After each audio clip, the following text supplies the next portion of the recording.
Hello everyone. आज हम लोग बीएससी फर्स्ट ईयर के ऑर्गेनिक सेगमेंट में ऑर्गेनिक के यूनिट नंबर 1 में अनुनाद के बारे में बात करेंगे। अनुनाद क्या है थोड़ा सा समझना है आपको। मैं एक एग्जांपल ज़रूर ले लेता हूँ, ठीक है। पहले मैं एग्जांपल से समझाता हूँ, क्योंकि केवल डेफिनेशन दे दूँ कि और आगे बढ़ जाऊँ तो ये शायद एक गलत होगा कि आप अनुनाद के महत्व को नहीं समझ पाएंगे। क्यों ज़रूरी है अनुनाद होना किसी मॉलिक्यूल में, या अनुनाद कैसे सोचा गया कि अनुनाद नाम का कोई चीज़ या रेजोनेंस नाम का कोई चीज़ होता है, ठीक है। तो मैं एक एग्जाम्पल लेता हूँ। मैंने एक एग्जाम्पल लिया CH2 डबल बॉन्ड CH और यहाँ पर Cl, ठीक है। ये ऐसा एकदम आपको साफ साफ नज़र आ रहा है कि इस मॉलिक्यूल में यहाँ पर है सिंगल बॉन्ड और यहाँ पर है कार्बन कार्बन डबल बॉन्ड। तो जो कार्बन कार्बन डबल बॉन्ड है, उस डबल बॉन्ड का जो वेरिएशन है या जो बॉन्ड लेंथ है ना, ये सिंगल बॉन्ड है पहला वाला और दूसरा वाला डबल बॉन्ड है। तो ये डबल बॉन्ड का जो बॉन्ड लेंथ है या बॉन्ड ऑर्डर है या बॉन्ड स्ट्रेंथ है, ये जो बॉन्ड स्ट्रेंथ है वो डबल बॉन्ड का नहीं होता है। इन रियल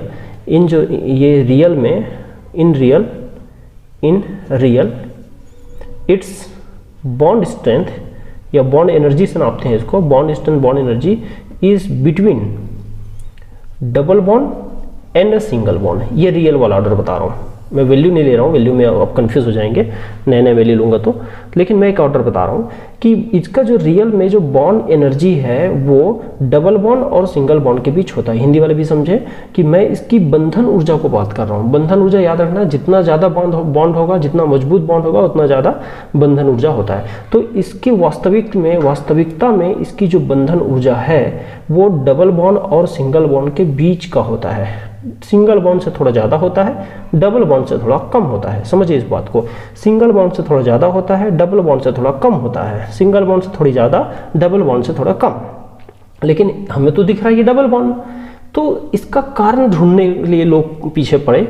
उसी तरह यहाँ जो सिंगल बॉन्ड है, इनका जो बॉन्ड एनर्जी है रियल में वो between single bond and double bond होता है। कहने का मतलब सिंगल बॉन्ड से ज़्यादा आता है जबकि डबल बॉन्ड से कम आता है, ठीक है। और दिख रहा है हमको क्या, सिंगल बॉन्ड। तो साइंटिस्ट का दिमाग अब दौड़ना शुरू हुआ कि ये ऐसा क्यों, और ऐसा जिस तरह वो सभी सिस्टम जिसमें ऐसा कुछ कॉम्बिनेशन हो उसमें यही घटना बार बार नजर आ रही है कि ऐसा ही हो रहा है।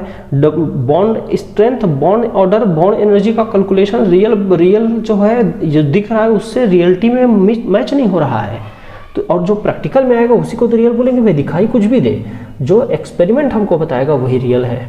तो ये बॉन्ड एनर्जी जो आ रहा है वो इतना क्यों, तब दिमाग में आया, यहाँ से पैदा हुआ रेजोनेंस का कॉन्सेप्ट कि रिजल्ट जो आ रहा है वो सही मैच होना चाहिए, हमारी स्ट्रक्चर में कुछ ना कुछ कमी है। तो उस कमी को दूर करने के लिए एक घटना सोचा गया। कैसे घटना सोचा गया मैं उसको समझाता हूँ, ठीक है। जरा देखिएगा, ये सोचा गया कि यहाँ एक्चुअल में लोन पेयर है क्लोरीन पर, और ये लोन पेयर यहाँ बॉन्ड बना ले और इसको यहाँ खींच लिया जाए तो एक नया स्ट्रक्चर बन सकता है, that is CH2 minus CH and double bond Cl। और वैलेंसी के हिसाब से यहाँ पर लोन पेयर का लॉस हुआ है क्लोरीन पेयर, तो वो आ जाएगा प्लस। ये देखो, अब यहाँ से समझ में आ रहा है कि हाँ भाई ये क्यों डबल बॉन्ड से, ये डबल बॉन्ड सिंगल बॉन्ड से ज़्यादा क्यों आ रहा था, क्योंकि कभी कभी डबल बॉन्ड आता है, लेकिन डबल बॉन्ड के बराबर भी नहीं आएगा, क्यों, कभी कभी सिंगल बॉन्ड है। उसी तरह यहाँ डबल बॉन्ड के बराबर क्यों नहीं आ रहा है, क्योंकि कभी कभी सिंगल बॉन्ड है। और सिंगल बॉन्ड क्यों नहीं आ रहा है, क्योंकि कभी कभी डबल बॉन्ड है। इसका मतलब ये हुआ स्ट्रक्चर जो है वो इनके न तो प्योरली ये सही है न तो प्योरली ये सही है। इसका जो स्ट्रक्चर होगा उसको जरा देखिए। यहाँ से मैं बात करूँ, ये ऐसा होना चाहिए, CH2 CH और Cl, ठीक है। और यहाँ पर पार्शियल डबल बॉन्ड, यहाँ पर पार्शियल डबल बॉन्ड, ठीक है भाई। अब यहाँ पर है, यहाँ पर पार्शियल नेगेटिव चार्ज, यहाँ पर पार्शियल नेगेटिव, सॉरी यहाँ पार्शियल पॉजिटिव चार्ज, यहाँ पार्शियल नेगेटिव चार्ज, ये स्ट्रक्चर होगा सही। तो क्या हुआ, ये जो घटना हुआ, ये घटना ही तो रेजोनेंस है। इससे बेस्ट और नहीं समझा पाऊंगा। इससे आपको ज़रूरत महसूस हुई, नहीं तो लोग सोचते हैं ना भाई केमिस्ट्री में ही ऐसा अपवाद क्यों आता है, ये बहुत सारा टफ है। टफ इसलिए है कि आप उसको सही रास्ते से नहीं पढ़ रहे हैं। सही रास्ता ये है कि जब रेजोनेंस, इंडक्टिव, ये सब कॉन्सेप्ट बाद में डेवलप हुआ है, किसी न किसी प्रैक्टिकल रिजल्ट के बेस पर स्ट्रक्चर यहाँ बनता है। ठीक है, रिजल्ट के बेस पर स्ट्रक्चर बनता है, रिजल्ट के बेस पर इलेक्ट्रॉन का मूवमेंट होता है। तो आप पहले जो प्रॉब्लम, जिस प्रॉब्लम ने रेजोनेंस को जन्म दिया, उस प्रॉब्लम को समझिए, फिर रेजोनेंस समझ में आएगा कि हाँ भाई रियलिटी में ये स्ट्रक्चर में कुछ कमी है, तो उसको हम ऐसे दिखाते हैं। तो ये जो स्ट्रक्चर है, अब इसमें समझिए, रेजोनेंस में ये पहला स्ट्रक्चर हो गया, ये दूसरा स्ट्रक्चर हो गया, और ये फिलहाल इस कंपाउंड के लिए तीसरा स्ट्रक्चर हो गया। तो इन स्ट्रक्चर को कुछ कुछ नाम दिया गया। वो नाम क्या दिया गया, मैं उसके बारे में बात करूं, उसको जरा समझिएगा। इन दोनों स्ट्रक्चर को रेजोनेटिंग स्ट्रक्चर बोला गया, इसको रेजोनेंस का हाइब्रिड कहा गया, जो दोनों का प्रॉपर्टी लेके चल रहा है। ठीक है, क्या बोला गया, 1 और 2 को रेजोनेटिंग स्ट्रक्चर, और इसको क्या बोला गया, resonance hybrid. Resonance hybrid, Hindi में अनुनादी संकर, अनुनादी संकर, ये लीजिए हिंदी में भी मैं क्लियर कर दिया हूं, अनुनादी संकर बोल देते हैं। और ये क्या है, ये अनुनादी संरचना है, अनुनादी संरचना, और पहला अनुनादी संरचना। और ये क्या है, दूसरा अनुनादी संरचना, अनुनादी संरचना। ठीक है भाई, इंग्लिश वाले भी लिख लेंगे, resonating structure first, resonating structure second, या इसको फर्स्ट बोल लो और इसको सेकेंड बोल लो, क्या फर्क पड़ता है। ये लीजिए, अब यहां से जो डेफिनेशन आएगा वही अब रेजोनेंस कहलाएगा। पहले तो मैं रेजोनेंस में क्या बता दिया हूँ, एक एग्जाम्पल। अब एग्जाम्पल को पहले आप ऐसे ही नोट कर ले तो ज़्यादा बहुत अच्छा है, और नहीं तो मैं यहाँ रेजोनेंस को एक डिफाइन कर देता हूँ, लेकिन इस एग्जाम्पल के पहले लिख लेना उसको, फिर एग्जाम्पल लगा लेना। ठीक है, जैसा भी आपकी मर्जी हो। अच्छा, मैं एक चीज़ और बात करना चाह रहा हूँ, क्या, उसको ज़रा समझिए। ठीक है, जो रेजोनेटिंग स्ट्रक्चर होता है ना, रेजोनेटिंग स्ट्रक्चर और एक रेजोनेंस हाइब्रिड, तो अब कोई पूछेगा कि इन दोनों में से रियल, इन दोनों टाइप के स्ट्रक्चर में से रियल स्ट्रक्चर कौन है, तो मैं बोलूँगा वही रियल है जो एक्सपेरिमेंटल रिजल्ट के करीब है। अब एक्सपेरिमेंटल रिजल्ट के करीब कौन है भाई, तो मेरे ख्याल से ये है, जो बीच का आंसर दे रहा है, ये बीच का आंसर दे रहा है, तो ये रियल स्ट्रक्चर, रेजोनेंस हाइब्रिड ही रियल स्ट्रक्चर होता है।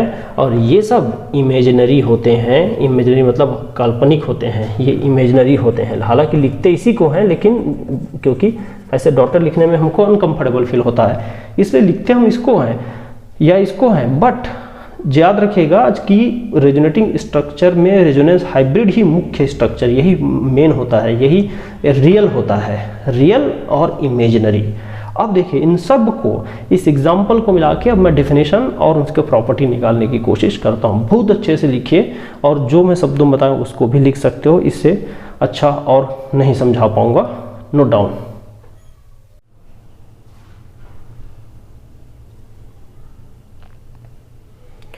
देखिए, अब मैं एक डेफिनेशन बनाता हूँ कि अनुनाद का क्या मतलब होता है, तो इसको मैं लिख देता हूँ, delocalization of pi electron, localization of pi electron is resonance। Resonance एक घटना है, या लिखा हूँ हिंदी में विस्थानीकरण बोलते हैं। पाई इलेक्ट्रॉन का विस्थानीकरण अनुनाद कहलाता है, अनुनाद कहलाता है। ठीक है,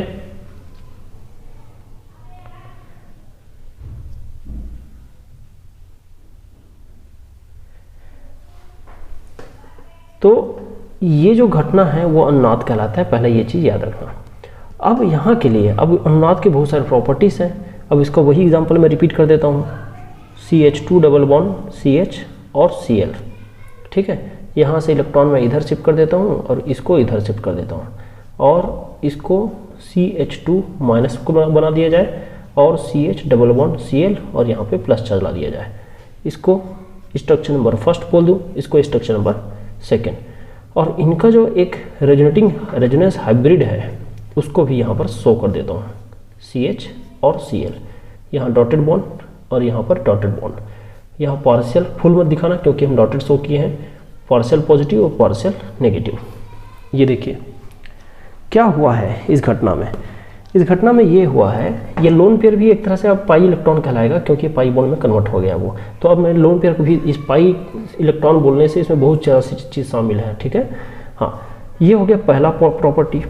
अब इस प्रॉपर्टी और एग्जाम्पल से मुझे एक चीज़ समझ में आ रहा है कि पाई इलेक्ट्रॉन के डिलोकलाइजेशन से जो नए नए स्ट्रक्चर बनते हैं उन स्ट्रक्चर्स को हम रेजोनेटिंग स्ट्रक्चर्स बोलते हैं, है ना, जो एक हाइपोथेटिकल स्ट्रक्चर होता है। और सारे रेजोनेटिंग स्ट्रक्चर को कवर करते हुए जो फाइनल स्ट्रक्चर बनता है वो कहलाता है रेजोनेंस हाइब्रिड। तो अगला पॉइंट क्या हो गया कि structure arises due to delocalization of electron, due to delocalization of pi electron are resonating structure, ठीक है ना। रेजोनेटिंग स्ट्रक्चर ये क्या होता है, हाइपोथेटिकल होता है, ये याद रखना, ठीक। यह बोल सकते हो पाई इलेक्ट्रॉन के विस्थानीकरण से बना संरचना अनुनादी संरचना कहलाता है, अनुनादी संरचना कहलाता है। ये इसका एक फर्स्ट पॉइंट हो गया जो इन दोनों के बारे में बता रहा है। अब इसके बारे में क्या बताना पड़ेगा, इसके बारे में हमको बताना पड़ेगा कि सभी रेजोनेटिंग स्ट्रक्चर को मिलाकर एक कॉमन स्ट्रक्चर जो सारे रेजोनेटिंग स्ट्रक्चर के प्रॉपर्टी को समेटने की कोशिश करता है या पूरा नहीं समेट पाता तो मोस्टली समेटता है, उसको हम रेजोनेटिंग हाइब्रिड बोलते हैं। तो ऐसे लिख सकते हैं common structure arises bye combination of all resonating structure known as resonance hybrid। ये इसका डेफिनेशन हो गया, है ना। ये रियल स्ट्रक्चर होता है, ये इसी से एक्सपेरिमेंटल डाटा मैच करता है, इसलिए रियल बोलते हैं, ठीक है भाई। तो सभी अनुनादी संरचनाओं से मिलकर बना हुआ एक उभयनिष्ठ संरचना, उभयनिष्ठ मतलब सभी गुणों को लेते हुए जितना हो सके, उभयनिष्ठ संरचना को अनुनादी संकर कहा जाता है, अनुनादी संकर कहा जाता है। और ये क्या होता है, यही वास्तविक होता है, ये वास्तविक संरचना होता है। ये लीजिए, ये वास्तविक होता है। तो मैंने कुछ शब्दों में डेफिनेशन लिख दिया है। तो ये पहला चीज़ तो इन सारी चीज़ों का एक सार यहाँ पर मैंने लिखा हुआ है, ठीक है। और भी एग्जांपल दे सकता हूँ, एग्जांपल तो भी भरपूर आएगा। पहले यहाँ पर इतना चीज़ों को आप लिख लीजिए, फिर मैं बात करता हूँ इसके कुछ अदर एग्जाम्पल का। हाँ, इसमें याद रखना 2-3 और प्रॉपर्टी है जो मैं बोल देता हूँ, बस उसको लिखने की ज़रूरत नहीं है। क्या क्या प्रॉपर्टी कि यहाँ पर कोई सिग्मा बॉन्ड का कोई डिस्टर्बेंस नहीं होगा, हर एटम भी अपने जगह में फिक्स है। अब देख लो, 2-3 स्ट्रक्चर आपके पास बने हुए हैं, उनमें से 2 रेजोनेटिंग स्ट्रक्चर, एक हाइब्रिड है। इनमें कहीं पर भी देखना कि कहीं पर भी मैं कोई भी एटम को एक अपने जगह से दूर नहीं किया हूँ, कोई भी सिग्मा बॉन्ड नहीं तोड़ा हूँ, केवल और केवल पाई बॉन्ड का मूवमेंट हुआ है, डिलोकलाइजेशन हुआ है। पहला चीज़ क्लियर, रेजोनेटिंग स्ट्रक्चर बनता है। अब ये भी याद रखना, इस रेजोनेटिंग स्ट्रक्चर की स्टेबिलिटी अलग अलग होती है, रेजोनेटिंग स्ट्रक्चर की स्टेबिलिटी अलग अलग होती है, ठीक है। रेजोनेटिंग स्ट्रक्चर की स्टेबिलिटी अलग अलग होती है। तो जो ज़्यादा स्टेबल रेजोनेटिंग स्ट्रक्चर है वही रेजोनेंस में ज़्यादा कंट्रीब्यूशन, रेजोनेंस हाइब्रिड बनाने में ज़्यादा कंट्रीब्यूशन देता है, ठीक है भाई। तो ये मैं आगे बात कर लेता हूँ, पहले आप इतना लिख लीजिए।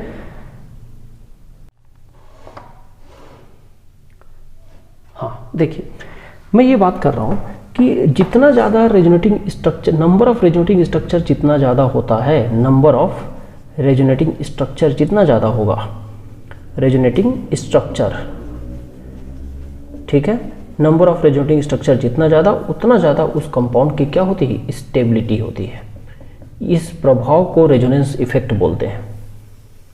ये जो इफेक्ट बोल रहा हूँ वो रेजोनेंस प्रभाव कहलाता है, ठीक है, ये रेजोनेंस इफेक्ट कहलाता है। नंबर ऑफ रेजोनेटिंग स्ट्रक्चर जितना ज़्यादा होगा उतना ज़्यादा स्थायित्व होगा। तो मैं बोलता हूँ अनुनादी संरचनाओं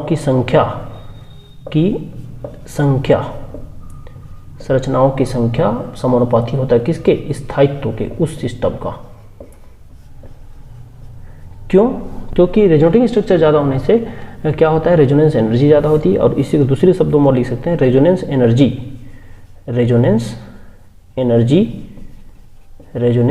एनर्जी समानुपाती होगा स्टेबिलिटी के। ये दो बातें हैं, दोनों एक ही बात है, हालांकि इनडायरेक्टली। ये अनुनादी ऊर्जा बोलते हैं, अनुनादी ऊर्जा, ये समानुपाती होता है स्थायित्व के। ये दो घटना इंपॉर्टेंट है। अनुनादी ऊर्जा कुछ नहीं है, कितनी ऊर्जा से स्टेबिलिटी प्रोवाइड करता है, उस एनर्जी डिफरेंस को ही हम एनर्जी रेजोनेटिंग स्ट्रक्चर बोलते हैं। एक खास बात और कि जितना ज़्यादा, एक तरह से समझे, सभी रेजोनेटिंग जो रेजोनेंस में जितना स्ट्रक्चर बढ़ रहा है सबकी स्टेबिलिटी सेम हो, इसकी कोई गारंटी नहीं है, अलग अलग स्टेबिलिटी हो सकती है। तो ऐसे लिख सकता हूँ, मोर जो स्टेबल रेजोनेटिंग स्ट्रक्चर है, more stable resonating structure contribute more in resonance hybrid. Short में लिखा हूँ कि अधिक जो स्थायी होता है, अधिक स्थायी अनुनादी संरचना अनुनादी संकर में अधिक योगदान देता है। अनुनादी संकर मतलब वास्तविक संरचना, संकर की संरचना में अधिक योगदान देता है, अधिक योगदान देता है। ये लीजिए, इतना आप डिफाइन कर देंगे ना तो हो जाता है रेजोनेटिंग स्ट्रक्चर के बारे में पूरा डिटेल। काफ़ी है, मोर देन सफिशिएंट है बीएससी लेवल पे। हाँ, अब मैं जो बता रहा हूँ उसमें देखिए एक आध एग्जाम्पल, और एक सबसे कॉमन एग्जाम्पल जो जनरली बुक में होता है मैं यहाँ छोड़ दिया हूँ, उसको मैं पूरा कर लेता हूँ। जरा देखिए, मैं बेंजीन की दो ही स्ट्रक्चर बनाऊंगा। ये एक स्ट्रक्चर ऐसा देख लीजिए, बॉन्ड कहाँ है, यहाँ है, ठीक है। अब मैं इस बॉन्ड को यहाँ उंगली रखा हूँ, देखिए यहाँ डबल बॉन्ड है, अब मैं यहाँ डबल बॉन्ड नहीं रख रहा हूँ, अब मैं डबल बॉन्ड यहाँ ले रहा हूँ। क्यों? क्योंकि मैंने सोचा कि ये बॉन्ड पाई बॉन्ड यहाँ से यहाँ मूव करेगा, तो ये यहाँ से यहाँ, ये यहाँ से यहाँ, तो ये स्ट्रक्चर आ जाएगा, है ना भाई। हाँ, तो बाई जो डबल हेडेड एरो से दिखा देते हैं दोनों के बीच को, ये दोनों एक दूसरे का रेजोनेटिंग स्ट्रक्चर है। और ये वापस इसमें आ सकता है, कैसे? ये वापस ले लो यहाँ, तो ये वापस यहाँ, ये वापस यहाँ, इस तरह से एक दूसरे के में इंटर कन्वर्टिबल है। इन दोनों स्ट्रक्चर को कैकुले स्ट्रक्चर कहा जाता है। कैकुले स्ट्रक्चर किसका? बेंजीन का। एग्जाम्पल में क्या है? बेंजीन, और स्ट्रक्चर का नाम क्या है? Kekulé structure. कैकुले संरचना हिंदी में मैं यहाँ लिख दिया हूँ, देख लीजिए, कैकुले स्ट्रक्चर। अब बात आती है कि दोनों का हाइब्रिड स्ट्रक्चर कैसे होगा। तो दोनों का देखो रेजोनेंस हाइब्रिड कैसे होता है, जिसको हम लोग ज़्यादातर यूज़ करते हैं।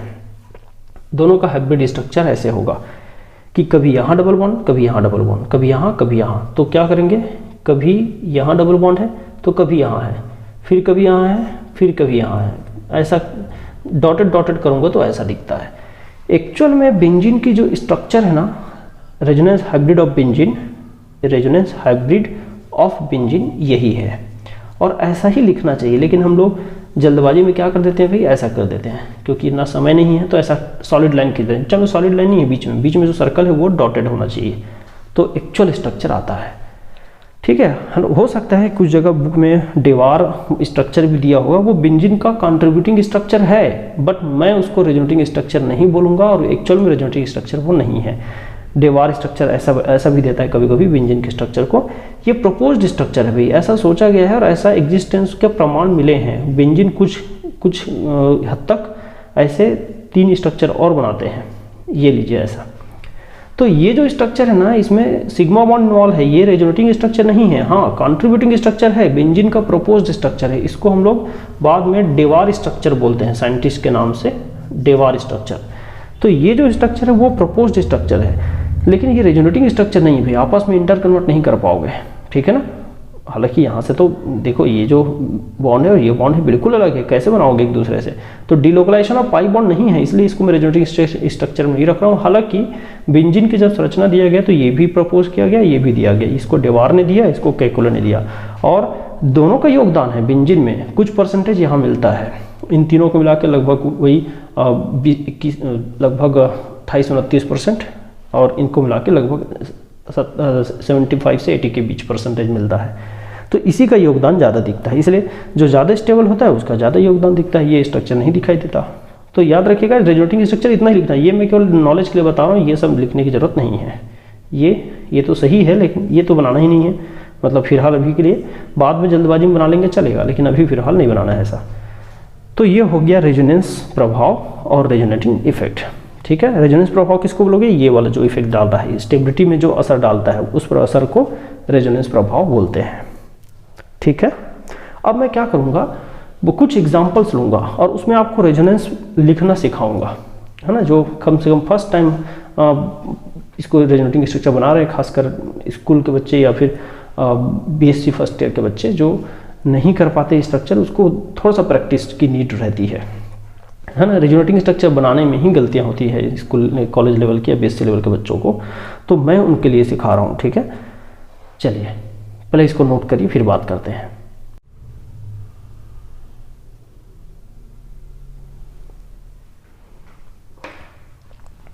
देखिए अनुनाद शो करने के लिए एक्चुअल में सिस्टम जो है या तंत्र जो है, जो एग्जाम्पल हमको दिया गया है वो कॉन्जुगेटेड होना चाहिए। अब ये कॉन्जुगेटेड शब्द का क्या मतलब है, मैं लिख देता हूँ to show resonance, to show resonance, to show resonance system must be conjugated, must be conjugated, ये शब्द लिख रहा हूँ कॉन्जुगेटेड, ठीक है।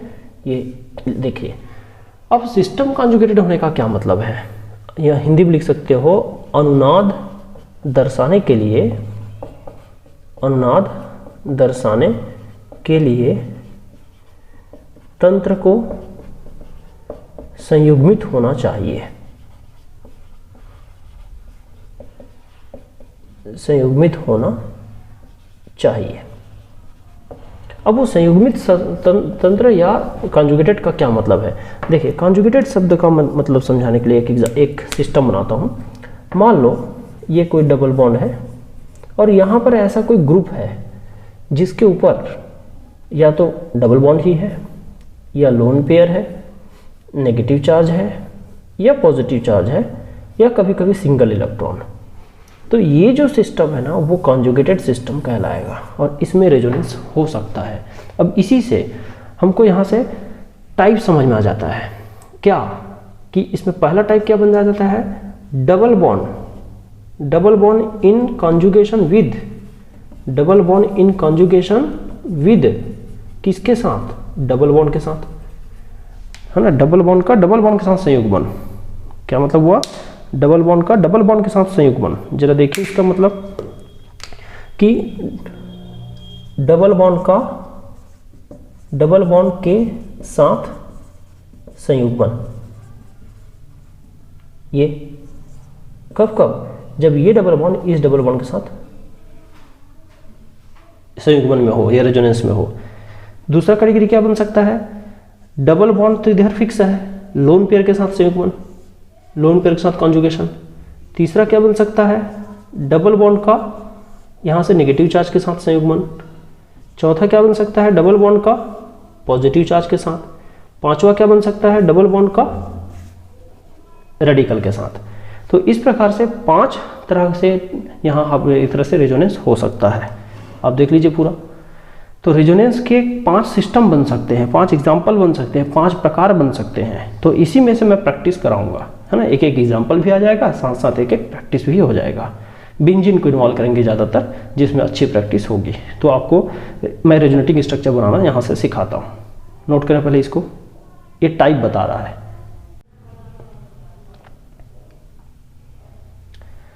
देखिए मेरे पास एक एग्जाम्पल है बेंजल्डिहाइड का। बेंजल्डिहाइड में pi bond to pi bond conjugation है, मैं बाकायदा इसमें एरो भी दिखाऊंगा और साथ साथ बॉन्डिंग स्ट्रक्चर भी बनाते जाऊंगा। जैसे देखिए, अब मूवमेंट में हमेशा याद रखना, हमेशा के लिए सही है, वो चाहे ये हो चाहे कोई हो, हमेशा जो इलेक्ट्रॉन रिच जो सेंटर है ना, उससे हमेशा इलेक्ट्रॉन डेफिशिएंट की ओर आता है। इलेक्ट्रॉन का फ्लो इलेक्ट्रॉन रिच से इलेक्ट्रॉन डेफिशिएंट की, इलेक्ट्रॉन के धनी और इलेक्ट्रॉन की कमी। सीधी बात है, जहाँ इलेक्ट्रॉन ज़्यादा होगा वहाँ से कम की ओर मूव करेगा। अब ज़्यादा मतलब कैसे, ऑर्डर बना देता हूँ। नेगेटिव चार्ज हो तो नेगेटिव चार्ज सबसे ज़्यादा रिच होता है, रिचनेस का ऑर्डर बना रहा हूँ। फिर लोन पेयर है ना, फिर पाई बॉन्ड है, पाई बॉन्ड, फिर बाकी तो डेफिशिएंट स्पीसीज ही है। इन तीनों में याद रखना, ये तीनों ऑर्डर को फॉलो कर लेंगे, ठीक है। इन तीनों में से कोई ना कोई एक तो होगा। तो चलिए पहले ये और नोट कर सकते हैं, ये नोट पॉइंट है। शुरू करें। अब देखिए मूवमेंट, ये है दोनों पाई पाई सिस्टम है, तो यहाँ पर जो ज़्यादा इलेक्ट्रोनेगेटिव है वो खींचेगा, जैसे हम इलेक्ट्रोमैग्नेटिक इफेक्ट में पढ़ रहे थे। अब इसको जब मूवमेंट कराओगे तो ये इधर खींचेगा इसकी कमी को दूर करने के लिए, ठीक है। आप डायरेक्ट यहाँ पर भी पॉजिटिव चार्ज शो कर सकते हो, लेकिन उसमें कोई मूवमेंट हुआ ही नहीं, वो तो उसका ही है। तो इसलिए एक मूवमेंट कराने के लिए मैं एक और मूवमेंट कराया हूँ। ये लीजिए, अब डिलोकलाइजेशन शो हो रहा है। अब इसका जो रिजल्ट बनेगा कैसे बनेगा, ये अपनी जगह, ये आ गया यहाँ, और ये तो हाइड्रोजन अपनी जगह है, और ये O माइनस। अब देखो माइनस के बाद यहाँ का आ जाएगा, प्लस आ जाएगा। क्लियर है, समझ में आ रहा है। फिर उसके बाद देखो दूसरा, इस प्लस को दूर करने के लिए ये पाई बॉन्ड इधर मूव करेगा। अभी एक एरो दिखाया, यहाँ 2 एरो दिखाया था, तो जरूरत नहीं है। मान लो अगर एक एरो दिखाना चाहते हो पहले इसे सिंगल खींच लेना, यहाँ पॉजिटिव ला लेना, फिर मूवमेंट करा लेना, लेकिन वो रेजोनेटिंग स्ट्रक्चर में काउंट नहीं होगा वो। हाँ, यहाँ आइए। फिर अगला स्ट्रक्चर कैसे बनेगा भाई, इसकी कमी को दूर करने के लिए ये बॉन्ड यहाँ चल दिया, बाकी इधर का जो एज इट इज रख दो, ये लीजिए O माइनस, ठीक है। ये यहाँ चल दिया। अब यहाँ पर क्या आ गया, डेफिशिएंसी। अब ये लीजिए ऐसा, ठीक है। अब इसकी कमी को पूरा करने के लिए ये पाई बॉन्ड यहाँ आ जाएगा, ठीक है। तो नया स्ट्रक्चर जो बनेगा वो कैसे बनेगा वो भी देख लीजिए। नया स्ट्रक्चर आ जाएगा इस तरह से, ये यहाँ बॉन्ड आ गया, बाकी अपनी जगह जो एज इट इज है उसको जैसे का तैसे लिख दीजिए। ये पॉजिटिव चार्ज कहाँ जाएगा, यहाँ पे, ठीक है। अब इसकी कमी को पूरा करने के लिए ये इधर आना चाहेगा, लेकिन इसके कार्बन पे जो कमी है उसको ये वापस पूरा कर देगा। फर्स्ट और लास्ट में 2 एरो लगाया हूँ, बाकी मैं सेम लगाया हूँ। हाँ, अब आप देखोगे तो मेरे ख्याल से एक स्ट्रक्चर और बन सकता है। एक स्ट्रक्चर में और बना देता हूँ, ये लीजिए कैसे, ये बॉन्ड यहाँ और यहाँ क्या आ गया, डबल बॉन्ड O और ये H। आप देखिए 1 2 3 4 के बाद जो 5वां स्ट्रक्चर है उसमें ये दोनों की स्टेबिलिटी में कोई अंतर नहीं, तो दोनों देखा जाए तो एक तरह से हाँ, लेकिन रेजोनेटिंग स्ट्रक्चर है, गिना जा सकता है। क्यों भाई, ये कैकुले स्ट्रक्चर है, आपस में कैकुले स्ट्रक्चर है। देखिए कि यहाँ पर बॉन्ड यहाँ है तो इधर में बॉन्ड इधर है, अंतर है दोनों में, कैकुले स्ट्रक्चर है। तो मैं इसको 1 2 3 4 और ये 5 गिन रहा हूँ, है ना। डिफरेंट रेजोनेटिंग स्ट्रक्चर गिनेंगे तो 4 ही है, ये दोनों की स्टेबिलिटी सेम है, तो इनको एक ही मान लोगे तो भी चलेगा। लेकिन फिलहाल कैकुले स्ट्रक्चर है और रेजोनेंस पढ़ रहे हैं, तो फिर अलग रेजोनेटिंग स्ट्रक्चर मानना भी ठीक है। स्टेबिलिटी वाइज अलग नहीं है, लेकिन ये दोनों बॉन्ड के स्थिति के हिसाब से अलग है। तब इन सब का मिला जुला एक रेजोनेंस हाइब्रिड अगर मैं बनाता हूँ तो कैसे बनेगा, जरा गौर से देखिए। तो जो सिग्मा बॉन्ड है वो तो कहीं नहीं जाने वाला, तो सिग्मा बॉन्ड को मैं पहले लिख देता हूँ, ये लीजिए, ठीक है। अब पाई बॉन्ड के मूवमेंट को मैं रेड कलर से दिखाता हूँ। एक बार यहाँ भी था पाई बॉन्ड शुरुआत में और लास्ट में, बीच बीच में यहाँ भी आया है, जहाँ जाया वहाँ डॉटेड लगाते जाओ। फिर ये पूरा रिंग में घूमा है, हाँ, यहाँ भी आया है, ऐसे ऐसे पूरा रिंग में घूमा है। एक बार पूरे में था, फिर यहाँ देखो उल्टा आ गया, तो ये दोनों से ही तो समझ में आ गया कि बेंज रिंग में घूमा है। अब चार्जेस की बात आती है, यहाँ पर कभी कभी नेगेटिव आया है, देखो तो डेल नेगेटिव लगा दें, कभी नहीं भी आया, कभी आया, तो इसलिए पार्शियल। उसके बाद पॉजिटिव पूरे रिंग में आया है, कभी यहाँ पर, कभी यहाँ पर, कभी यहाँ पर, तो मैं del positive del positive del positive दोनों ऑर्थो और पैरा में आया है। ये हो गया इसका रेजोनेंस हाइब्रिड, ठीक है। तो एक मूवमेंट आपको यहाँ सिखा दिया गया है कि कैसे आपको एरो घुमाना है, ठीक है। चलिए नोट करिए पहले। देखिए अब एक ऐसा स्पीसीज लिया हूँ जिसमें आपको साफ साफ दिखाई दे रहा होगा एक लोन पेयर वाला ग्रुप जुड़ा हुआ है, ठीक है। लोन पेयर वाला ग्रुप है, तो इस लोन पेयर से इलेक्ट्रॉन का मूवमेंट ऐसे शो होगा। और ये देखो लोन पेयर रिच होता है पाई बॉन्ड से, तो लोन पेयर से पाई बॉन्ड केयर होगा, और ये इधर है ना, आप राइट जाओ या लेफ्ट जाओ एक ही बात है। तो देखो पहला मूवमेंट शुरुआत कर दिया हूँ, वीडियो को पॉज करिए और खुद बनाना शुरू करिए।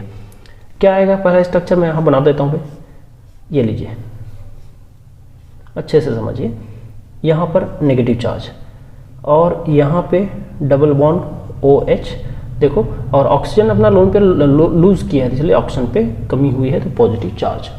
फिर बाकी जगह एज इट इज।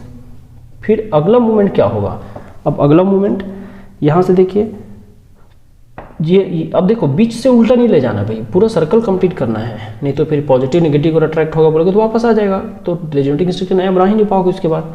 तो अब यहाँ से ये इधर और ये पाई बॉन्ड इधर, देखते जाइए मूवमेंट। फिर अगला स्ट्रक्चर कैसे बनेगा आप खुद से समझिए, यहाँ पर नेगेटिव चार्ज आएगा, यहाँ पाई बॉन्ड आएगा, ये पाई बॉन्ड और यहाँ डबल बॉन्ड OH, ये पॉजिटिव चार्ज। फिर मूवमेंट दिखाइए, मूवमेंट फिर नेगेटिव से पाई बॉन्ड की ओर, ये लीजिए ऐसे, ठीक है। तो अगला मूवमेंट कैसे दिखेगा आपको, फिर से आप ऐसे बनाइए,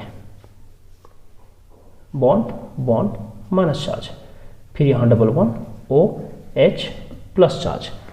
अब लास्ट स्टेप आ गया है, लास्ट स्टेप में ये बॉन्ड इधर जाएगा और ये अपनी जगह वापस।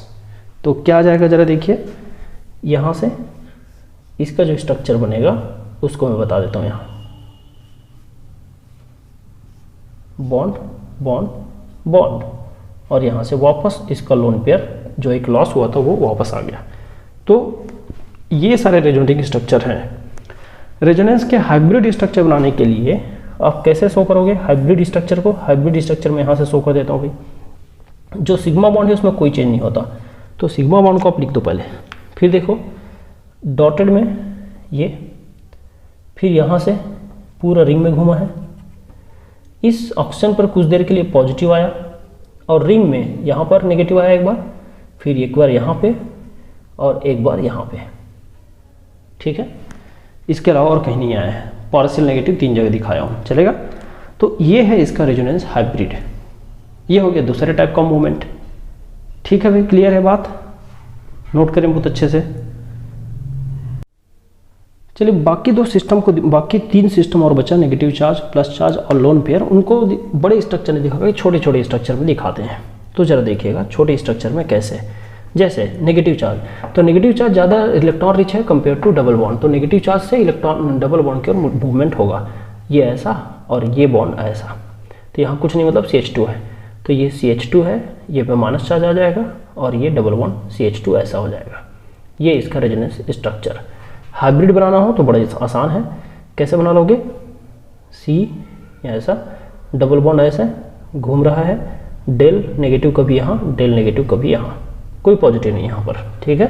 हाँ, दूसरे स्ट्रक्चर को देखिए, दूसरे स्ट्रक्चर में पॉजिटिव चार्ज है, पॉजिटिव और डबल बॉन्ड, तो डबल बॉन्ड ज़्यादा रिच है कंपेयर टू पॉजिटिव, तो डबल बॉन्ड से पॉजिटिव की ओर ये देखो इलेक्ट्रॉन ऐसा मूव करेगा। तो जो अगला स्ट्रक्चर है देखो, यहाँ पर कुछ नहीं मतलब CH2 है, बैलेंस करके देख लेना, कार्बन आ जाएगा, यहाँ पर पॉजिटिव आएगा और डबल बॉन्ड यहाँ।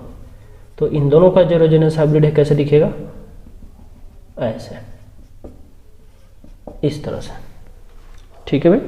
हाँ, एक और लास्ट, लोन पे जब ऑड इलेक्ट्रॉन को जो मूवमेंट कराना होता है, ऑड इलेक्ट्रॉन को, तो ऑड इलेक्ट्रॉन को मूवमेंट हम ऐसे कराते हैं, हाफ हेरो से, है ना, ऐसे ऐसे आधा, और इसके भी 2 इलेक्ट्रॉन में से आधा को इधर ऐसे और आधा को इधर ऐसे।